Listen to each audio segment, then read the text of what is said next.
Obesity is an excess of fat accumulation due to any number of reasons. The primary one is that insulin levels are too high for too long. And so if that's the case and you're on a diet, and diet is the primary driver of insulin level, then if you're eating a diet that chronically maintains a high level of insulin, that's malnourishment. And unfortunately, people think of obesity as overnutrition. Welcome to Meat Matters with Jenny Mitich, your go-to podcast for everything related to animal-based lifestyles and optimizing your metabolic health. Today, I am talking to Peter Ballerstedt, who is lovingly referred to as the Sodfather. Peter is an advocate for ruminant animal agriculture and the essential role of animal-sourced foods in the human diet. He strives to build bridges between producers, consumers, and researchers across a wide variety of scientific disciplines. I was able to sit down with Peter during the Collaborative Science Conference in Vegas this February. We were both speaking at this conference and we were able to find a little bit of time. You're really going to love this conversation. Peter is a fountain of knowledge, and every time I sit down with him, I learn something new. If you enjoy this podcast, be sure to hit that subscribe button. By simply subscribing, we can get this podcast out to more and more people. And if you'd like to take your support a bit further, please consider leaving a 5-star rating in whatever app you're listening on. The more positive ratings we have, the more this podcast will be pushed out to those that need to hear it. And with that, let's get into this interview with Peter Ballerstedt. I have so many questions for you, but we only have so much time. Exactly. I'm here with Peter Ballerstedt. We're at the Collaborative Science Conference in Las Vegas. This is the second annual. And you had quite the debate yesterday. You want to talk a little bit about what the subject matter was and how you think it went? Well, yeah, the joke is every time you give a talk, you end up giving 3. There's the one you plan to give, the one you give, and the one you think you should have given as soon as you're done. Right. So I've been told it went well. It was a first experience for me, so I'm happy. The title was about the environmental sustainability of animal agriculture, which is a very complex topic. There's many ways to look at it. I think that one way that hasn't been appropriately valued is what is the burden of the malnourished populations of the world, and how do we put that on the scales against whatever impact can be estimated or measured from animal agriculture as practiced in different parts of the world. Okay, great. And who were you debating? I was debating Chris McCaskill. Okay, and what's his background? He describes himself as an earth scientist. Okay. He is, I believe his organization is now Viva Longevity. And so I think that there's some areas of heated agreement, and then there's some areas that we're going to have to remain respectfully disagreeing about for the time being. Yeah, and just so you know, Chris is vegan, correct? That's my understanding. I believe so, And yes. It's self-described, right? Yeah, exactly. And you would say for yourself you're more of a ketogenic, low-carb kind of philosophy? Yeah, I've been following that kind of approach more or less since 2007. Oh, okay, really long time. Nice, great. Well, I think the debate went great. It was. I was telling Peter last night at dinner, we had this big fundraising VIP dinner, that if I hadn't known what, the two sides were going to be, if I was just coming in blind, that I think he provided the better argument. So I appreciated that. Well, thank very you. well researched, very well researched. So I've been going through some of your past videos. Okay. I have a few questions just that have come up for me. So what is the status of humanity's food supply? Excellent question. And we have estimates, but the vast majority of calories come from plant-sourced foods, the vast majority of protein.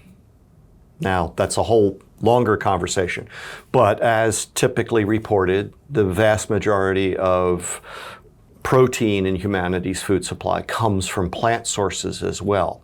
There are various markers of malnutrition that we can see across global populations, across all income levels. So We're typically thinking of the stereotypical kwashiorkor, bloated edema belly, skinny arms and legs. So we have stunting, which is not only stature, it also involves brain development, impairment. Right. Because of a lack of essential nutrients. And of course, there's many reasons why this happens, but a primary one is a lack of availability, affordability of animal source foods. We also have wasting, which, you have normal stature but low body weight. Then you can find other indications like anemia in women of childbearing age. And what I am advocating for is people come to realize that all of the metabolic illnesses that we see are primarily manifestations of malnutrition. Right. And you also, from watching your videos, you talk about how obesity is not overnutrition, it's actually malnutrition. Can you speak to that a little bit? Well, so if the people that I respect are right, obesity is an excess of fat accumulation due to any number of reasons. The primary one is that insulin levels are too high for too long.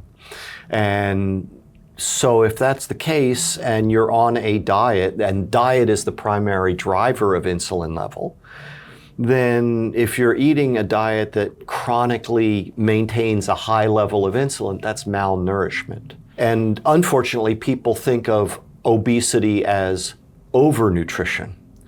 And it's got to do with a lot of things, but one of the primary, I think, reasons is that's part of the story, the received wisdom. Right. Like it's the person that's obese, it's their fault because they're eating too much food. Or not exercising enough. Right. Exactly. Right. Yeah. Mm-hmm. Instead of really thinking about the quality and type of food that they're consuming. And in the literature that deals with malnutrition in low and middle income countries, you can see a message by people doing the work who are within my tribes, within animal agriculture, saying, well, these people need more, but the people in the high income countries could eat less because we have so much obesity. Right. So now I understand how you get there, and part of the mission then is to help people maybe start re-examining some of the data and narratives. I am happy to announce that my new book, Complete Carnivore, is now available for pre-order. Complete Carnivore is an in-depth guide to the carnivore diet along with 80+ carnivore recipes. And they're not just like cooking meat recipes. There's recipes for carnivores at any stage of their journey, and it definitely helps you mix it up a little bit if you're getting bored on the carnivore diet. When I was writing this book, I was really aiming to make this like the encyclopedia of the carnivore diet, and I am super excited for you to read it. Pre-sales are a huge deal for any first-time author, so if you'd like to show your support for me in any way, please consider pre-ordering this book. I will put the links in the show notes. Amazon and Barnes & Noble both have really good pre-order deals, where you will get the lowest price the book ever was from the time that you pre-order it to the time it's released. So let's say, for example, Amazon has a flash sale on my book, and you've already pre-ordered it, but then it goes down in price to like $20. Well, on release day, you will pay that $20 lowest price because you had already pre-ordered the book. Also, the book typically ships on release day, so you get it right away. Let's get this book onto every bookstore shelf in America and share the healing power of the carnivore diet with the world. Pre-order links are in the show notes, and I thank you so much for your support. I really appreciate it. We talk about malnutrition, and I think when people think about it, they're thinking of like third world countries, and that's the only place it's affected, but it touches many socioeconomic levels and first world countries as well. You spoke on, women of childbearing age, like 20% of them are anemic. So I guess my question is, how can we change the perception that it's just a problem for these third world countries when it really is a problem here in the United States as well? Absolutely. Great question. I think citizen science, the Science Isn't Settled documentary that we got to see Friday night. So I see a wide landscape for many people to operate at many levels. And so there are people like Nina Teicholz who are trying to affect policy. And there are people like Gary Taubes who are trying to affect how researchers look at what they're doing. And then there's a whole host of healthcare practitioners who are working with individuals.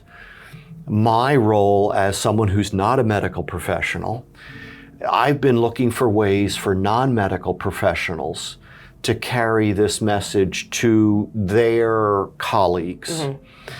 First as a personal message, and then second, ask the question, well, how does this impact our industries? And how might we just spread the word? Because I think at the end of the day, we reach a tipping point where sufficient people know from personal experience, either their own or somebody they know, somebody close to them, and they can go, wow, this actually happened, and here's some information. And so they come to question these things. Right. I think that the marketplace will respond, and I'm not ignorant of the market forces that want to keep things as they are because they benefit. Right.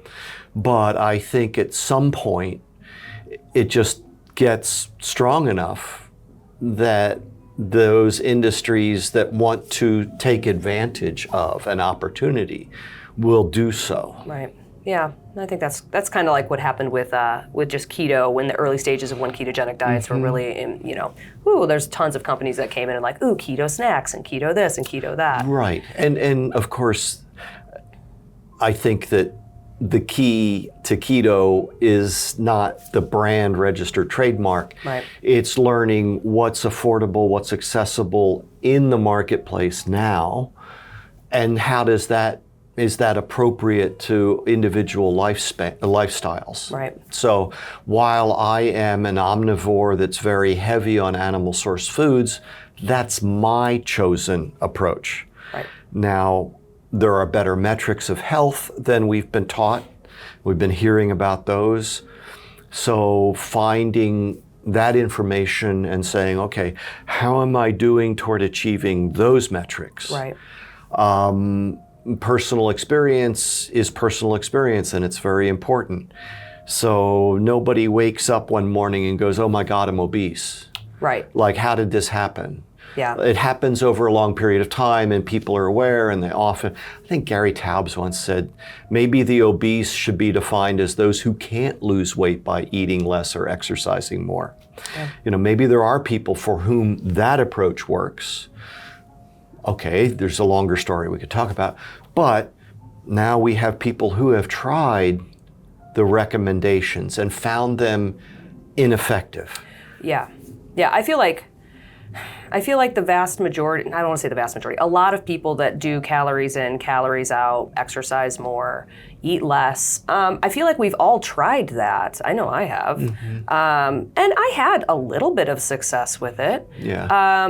But maybe when I was younger, and then after I had children, and I'm older now, it just wasn't as effective. Yeah. And I feel like that's just kind of a commonality. Like, people are, I feel like people want to be healthy. People of want, course. Yeah, the excuse like, oh, people don't want to change their lifestyle. I think I disagree. Right. I think people want to have health. They want to see their children grow up, their grandkids. They want to be able to do what they want to do. But we've just been given such horrible dietary advice specifically for so many decades that it's hard for people to navigate through that. So I think coming to a low carb diet, whatever version it is for you, I do carnivore, you do more omnivore, meat heavy. You have to figure out what works best for you, but there's just so many N of one stories of success after doing the calories in, calories out model. Sure. That I feel like there's definitely something there. It's something that does work for a lot of people. Absolutely. And I think maybe a bigger driver is the health of children, right, as a parent. Yeah. What would Mama Bear not do? Okay. And so part of my frustration is that we're having conversations about something that people are suggesting will happen And I would say, what's the basis of your confidence? But they're talking about possible events at 2100. And I'm talking about You're saying like climate-wise or? Whatever the arguments Okay. are. And I'm saying, but we live in this world in this time where every 30 seconds someone in the world loses a lower limb due to diabetes. You know, and all the rest of the very sad statistics. And now we're hearing about the role of this diet as a part of the therapy for mental illnesses. And we're hearing about people who are achieving remission from diseases that the conventional wisdom is they're chronic. Right, lifelong. Yep. For the rest of your life. So how do you put that on the scale? Yeah. And our conversation yesterday was about sustainability. And the people that I have come to associate with within that sustainability space talk about a number of buckets of topics. And so one bucket would be societal issues or factors, and then another would be economic factors. And then there is the environmental factor bucket, one of which, and there's many in that one bucket, one of which is greenhouse gas emissions. And too often the conversations get oversimplified and misrepresented for any number of reasons.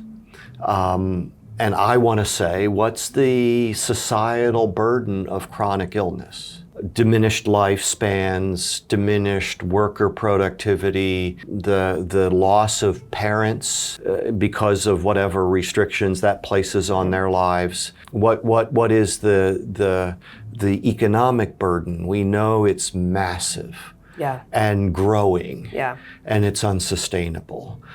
We know that burnout within the medical profession is a major problem. We know that mental illness is and then we get to, well, what's the environmental footprint of the healthcare industry? It's not well studied. There's some data points that are very interesting. We could just say it's there and it's significant. But at the end of the day, the way to lower human impact is by increasing human flourishing. Right. And the irony is, if you try to get at reducing human impact the other way, you can never get to increased human flourishing. Right. Has never happened. And we're now watching it in real time work out in other topics in other countries where people were warning of, and it just harkens back to the whole dietary guidelines conversation, a very similar story. People came up with their idea. They were very certain about this. There were other people who operated under different rules who were saying, well, you know, we're not so sure. We have evidence to suggest possible harm. Right. But they were up against people who were very confident. And so then it was a political decision, and then it became a policy. And in the fullness of time, we see the people that were urging caution were right. Yeah. And so, okay, now we're rolling through that experience again. And we have people who are advocating for yet more interventions, let's call them. Yeah. The most effective ways to reduce the footprint of global animal agriculture is to increase its productivity and efficiency. Right. And that is multi-factored, and there's many things, and it's not all animal science. It's not forage agronomy alone, right? There's things to do with rule of law, you know, land rights, and you got to build infrastructure, markets, all that.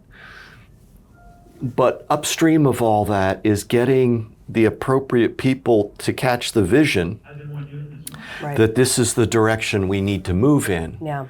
And then say, rather than the alternative, which is we need less. Yeah. And putting money into we need people and institutions and governments to fund the work that's necessary to increase the productivity and efficiency of global animal agriculture systems, Right. so that more of humanity can receive the optimal nutrition that they require to develop properly, to Yeah. live a long, healthy lifespan. Well, I'm glad you brought it back to that, because before we finish up, I wanted to ask you to talk a little bit about nutritional labels and how on those labels you have protein in grams and how that's crude protein. Right. And then a little bit about the difference between plant proteins and animal sourced proteins. Okay, I'll Because try I to. think, Yeah. I know it's a big topic, Exactly. but I think it's important for people to realize that there's a difference in quality, absorbability, and all these different things. Absolutely. So on a label, in a table, the value that's reported as protein is crude protein. That's a technical term that is used in animal agriculture and animal nutrition. The way that that is measured is we take a sample, we analyze it for percent nitrogen. Then we take that number, we multiply that percent nitrogen by 6.25. Okay. And that product is expressed as crude protein. And we do that because we're assuming that all the nitrogen that was in that sample was in protein, and all that protein was 16% nitrogen. So that's how that is justified. We've done this since the mid to late 1800s. Okay. Works okay with ruminants for the most part, not so well with monogastrics like humans or swine or poultry, which are kind of a monogastric. So that's not true protein. Okay. So if I have a plant source food, that may be a green leafy vegetable, for example, that might contain a significant amount of nitrate, which is a nitrogen containing compound, but it's not protein. Okay. The nitrogen in the nitrate becomes part of what's expressed as percent crude protein. It's called non-protein nitrogen. And that's a difference between plants and animal source foods. Specific to labels, there's a plus or minus 20% bound around that for reasons. So people are paying a lot of attention trying to track macros, not understanding that there's that wide variation. Right. Plus, all of that crude protein is listed. So again, that's a problem. And the protein that is, take a step back, protein is made up of amino acids. Some of those amino acids we have to have in our diet. Others we can manufacture, we can synthesize a certain amount of them. Some of our ability to manufacture some of those can be affected by stage of life, demand, conditions like if we're sick or whatever. So, we have to have these critical amino acids in their right amount relative to each other so that we can make effective use of all of the protein in our diet. So we call that balance. Okay. Also, just because a protein is present doesn't mean we can absorb it. So then that gets to digestibility. All these things get combined, and we talk about them in various ways as protein quality. Cut to the chase, animal source foods are the best sources of high quality protein for human nutrition. Now, we don't merely get the amino acids, we get all of the nutrients that we require. Right. And they're in their most utilizable, most absorbable forms. And that even counts for minerals like iron.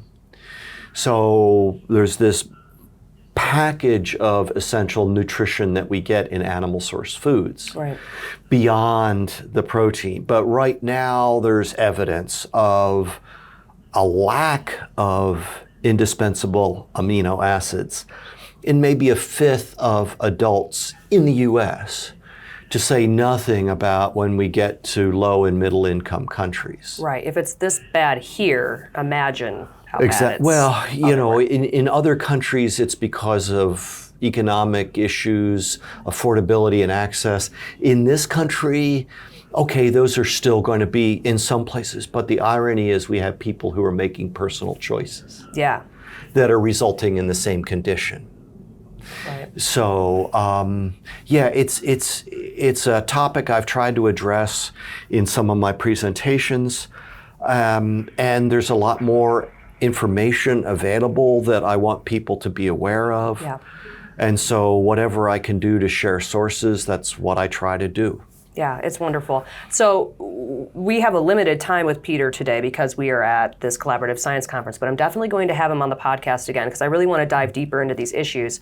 But I'm going to share your socials, your channel, and some of the videos that I really love from that. It's a very important topic, I think.